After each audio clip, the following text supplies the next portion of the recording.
दोस्तों, क्या आपको भी हार्ट की दिक्कत हो सकती है? आज मैं वैद्य करणवीर सिंह जी से पूछूंगा कि किस किस को, मेरे फॉलोवर को, किस किस को हार्ट की दिक्कत हो सकती है। सर, लाखों फॉलोवर है मेरे, इनको बताओ कि किस किस को दिक्कत हो सकती है हार्ट की। चलिए आपको आज ये बताते हैं आयुर्वेद हार्ट की प्रॉब्लम्स को कैसे समझता है और आपके लिए क्या ऐसा आयुर्वेद अलग है जिससे आपको ये पहचान हो कि अगर आपकी तासीर कफज है तो आपको हार्ट की प्रॉब्लम होने के चांसेस ज़्यादा हैं।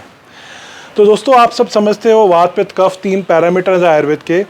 अगर आपकी तासीर कफज प्रकृति या कफ में आती है तो आपको हार्ट की प्रॉब्लम या दिल से जुड़ी प्रॉब्लम ज़्यादा होंगी, क्योंकि उसका मेन कारण क्या है? अक्सर आपने सुना होगा आर्टरीज ब्लॉक हो जाती हैं। वो ब्लॉकेज या वो प्रॉब्लम वो तभी होती है जब कफ डेपोजिशन होता है आर्टरीज में, जिसको हम बोलते हैं कि आपकी धीरे धीरे जो नाड़ियां हैं जो हार्ट तक लेके जा रही हैं खून को, वो कमज़ोर होने के कारण वो नैरो हो जाती हैं। हार्ट की प्रॉब्लम अक्सर मैंने अपने पेशेंट्स में सुना है कि जब लोग जाते हैं चेकअप के लिए तो उनको डराया भी जाता है। अलग अलग तरह के टेस्ट हैं, टीएमटी है, इको है, वो करवाकर उनको आखिर में एक ऑप्शन दिया जाता है कि आपके हार्ट का प्रॉब्लम है तो आपको स्टंट डलेगा। आप सब ये समझो कि स्टंट है क्या? एक जगह से नैरो रास्ते को खोलना स्टंटिंग बोलते हैं। पर भाई, स्टंटिंग आपने कर दी, उसकी भी एक लाइफ है। क्या आपने ये उपचार किया कि आपके जो कफ जमा हो रहा है या हार्ट को जो पंपिंग में दिक्कत हो रही है उसका इलाज नहीं हुआ? आप हॉस्पिटल में रहे, 2-4 महीने आप बेड रेस्ट पे रहे, आपकी सर्जरी तक हो गई, स्टंटिंग हो गई, पर इलाज नहीं हुआ।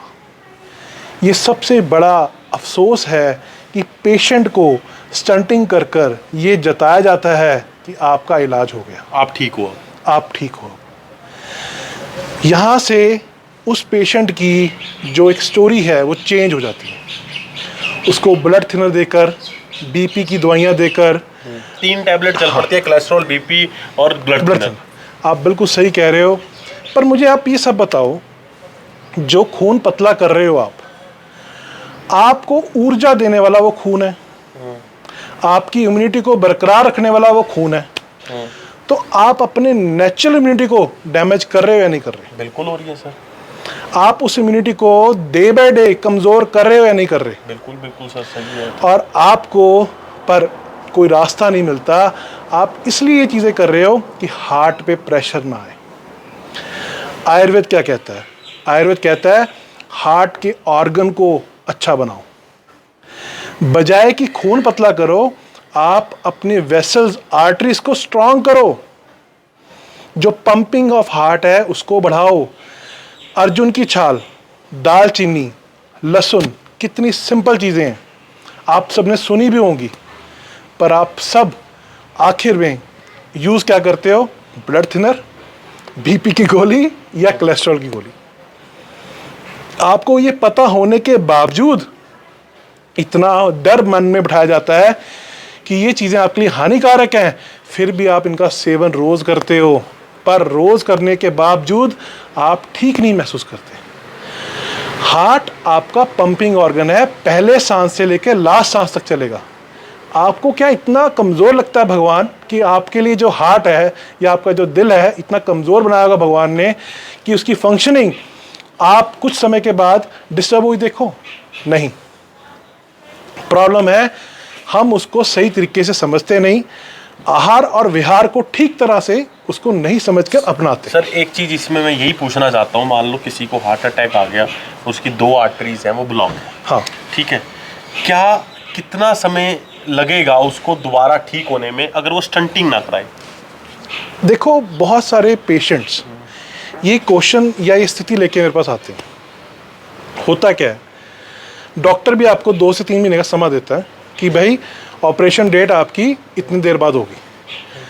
अगर आप थोड़ा सा आहार पर काबू कर कर जो कफ वृद्धि वाली चीज़ें हैं उनको छोड़ दें और साथ ही साथ उपचार के रूप में दालचीनी, लहसुन या अर्जुन की छाल का, गिलोय का सत्व उपयोग करना शुरू कर दें, आपकी हार्ट की समस्या कुछ दिनों में इंप्रूव हो जाएगी और साथ ही साथ आपकी ओवरऑल हेल्थ जो पंपिंग ऑफ गुड ब्लड है पूरी बॉडी में, वो अच्छा होता जाएगा। आपको उससे ऊर्जा भी मिलेगी, आप एक फ्रेश महसूस करोगे, क्योंकि वही ऑक्सीजनेटेड ब्लड आपके ब्रेन तक जाता है। भाई इन चीज़ों को समझकर ठीक करना आयुर्वेद के हाथ में है। तो सर एक चीज़ हो रहा है, ये तो कंडीशन चलो माइनर कंडीशंस थी, जिस कंडीशंस में बाईपास सर्जरी का कह दिया जाए उसमें क्या करना चाहिए? देखो, बाईपास सर्जरी अक्सर तब बोला जाता है जब आपको टीवीडी हो, तीनों आर्टरीज आपकी ब्लॉक हो, और ब्लॉक की जो स्थिति है वो भी 80-90% तक हो।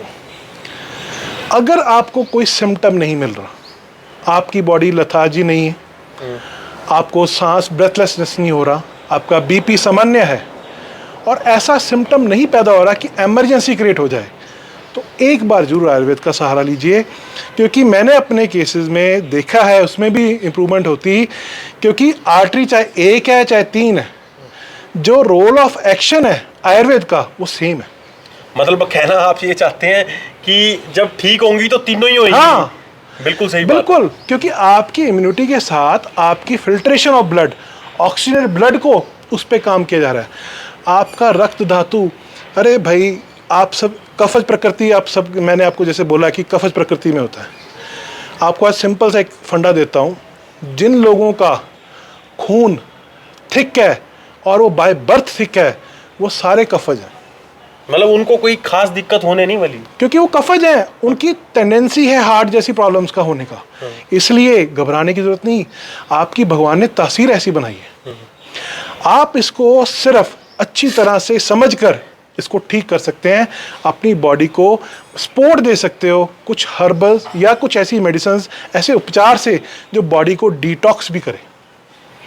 बहुत खूबसूरती से। और अगर मैं बात करूं, आज तक हार्ट पे मेरा फेवरेट टॉपिक रहा है और सभी से मैंने चर्चा करी है, लेकिन जो डॉक्टर करणवीर सिंह जी से मैंने चर्चा करी है ना, तो मुझे उम्र भर याद रहेगी, क्योंकि इतनी हेल्दी डिस्कशन और इतने हेल्दी जवाब और इतना जो तरीके से समझाया गया है, शायद मुझे लगता है कि जो बिल्कुल नॉलेज नहीं रखते उन्हें भी आज इस टॉपिक के बारे में पता चल गया होगा। वीडियोस को ज़्यादा से ज़्यादा शेयर जरूर कर देना, ये महत्वपूर्ण जानकारी पूरे देश में जानी जरूरी है। धन्यवाद।